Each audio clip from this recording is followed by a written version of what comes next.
au McDo. Cette vidéo lecture est filmée en direct sur Twitch, donc coucou le chat.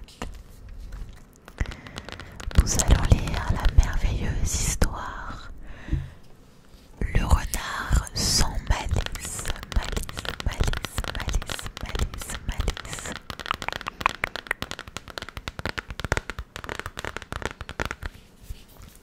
Le petit résumé. Boniface est le plus doux des petits renards. Ses frères en profitent souvent pour lui jouer de vilains tours. Ne change rien, Boniface. La gentillesse est une grande qualité, qualité, qualité.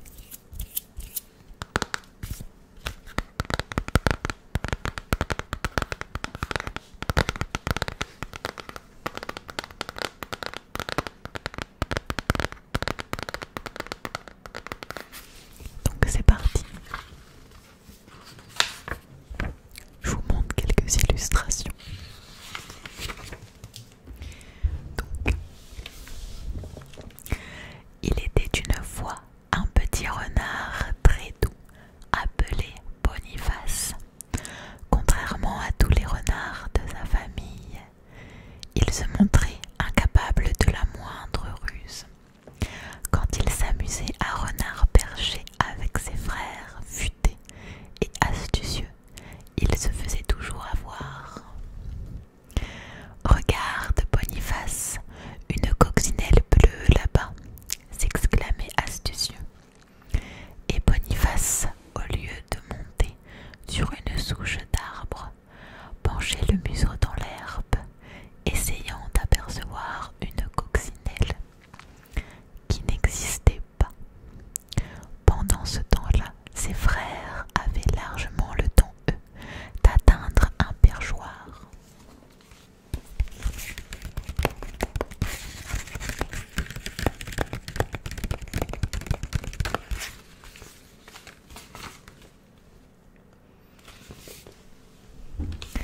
Chaque jour, au moment de la sieste, les trois frères cherchaient le meilleur endroit pour dormir. Boniface avait d'excellentes idées. Ce moelleux tapis de mousse sous le chêne, cette écorce en liège souple comme un coussin, ce hamac formé par des branches de saule. Dès que Boniface désignait un lieu, ses frères intervenaient. Cette écorce de liège risque de rouler dans le ruisseau, Boniface. Dans un hamac comme ça, grand-père Matois s'est brisé le dos, Boniface. Naïf, Boniface partait ailleurs, tandis que ses frères occupaient la bonne place.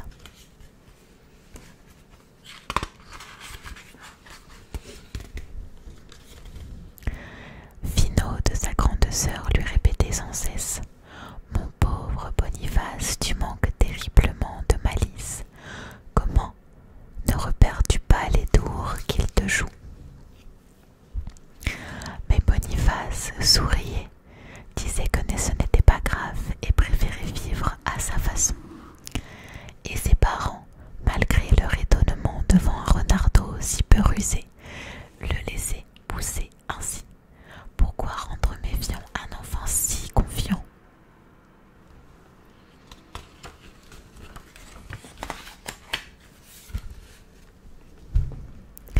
Un matin, Boniface fut tiré du sommeil par des cris dans le terrier.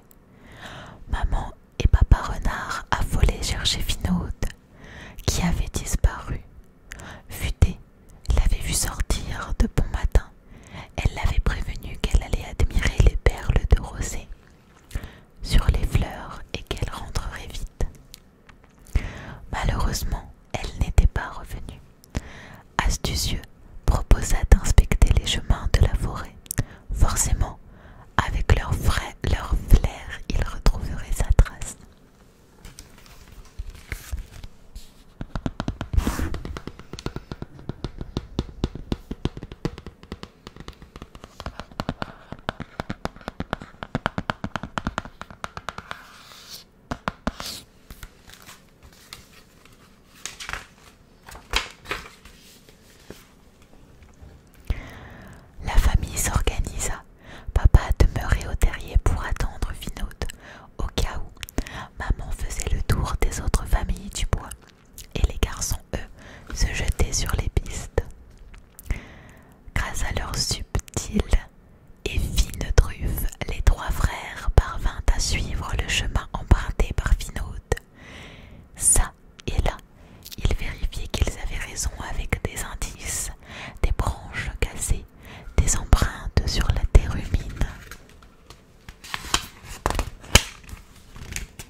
incroyable, ce prix a été conçu pour moi. »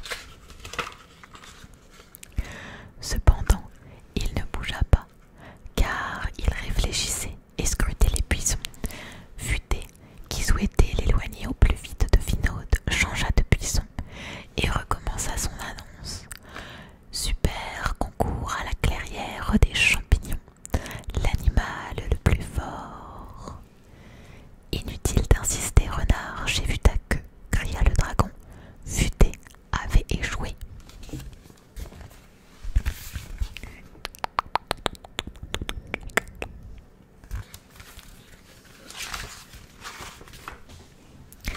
Astucieux se présenta à une distance respectueuse du dragon. Êtes-vous content de vivre ici, monsieur? Quel dommage! Des chasseurs de dragons arrivent pour vous capturer. Quoi? Astucieux leva la grive vers un hélicoptère qui avait surgi dans le ciel. Les voilà. Attention, ils vont lancer des filets pour vous attraper et sauvez-vous vite. Le dragon souffla sur Astucieux. Ton attrape Nico ne fonctionne pas. Cet hélicoptère survole la forêt tous les dimanches à 7 heures. Deuxième échec. Les deux frères, si malins, se trouvèrent à court d'idées. Boniface prit alors son courage à deux pattes et s'approcha.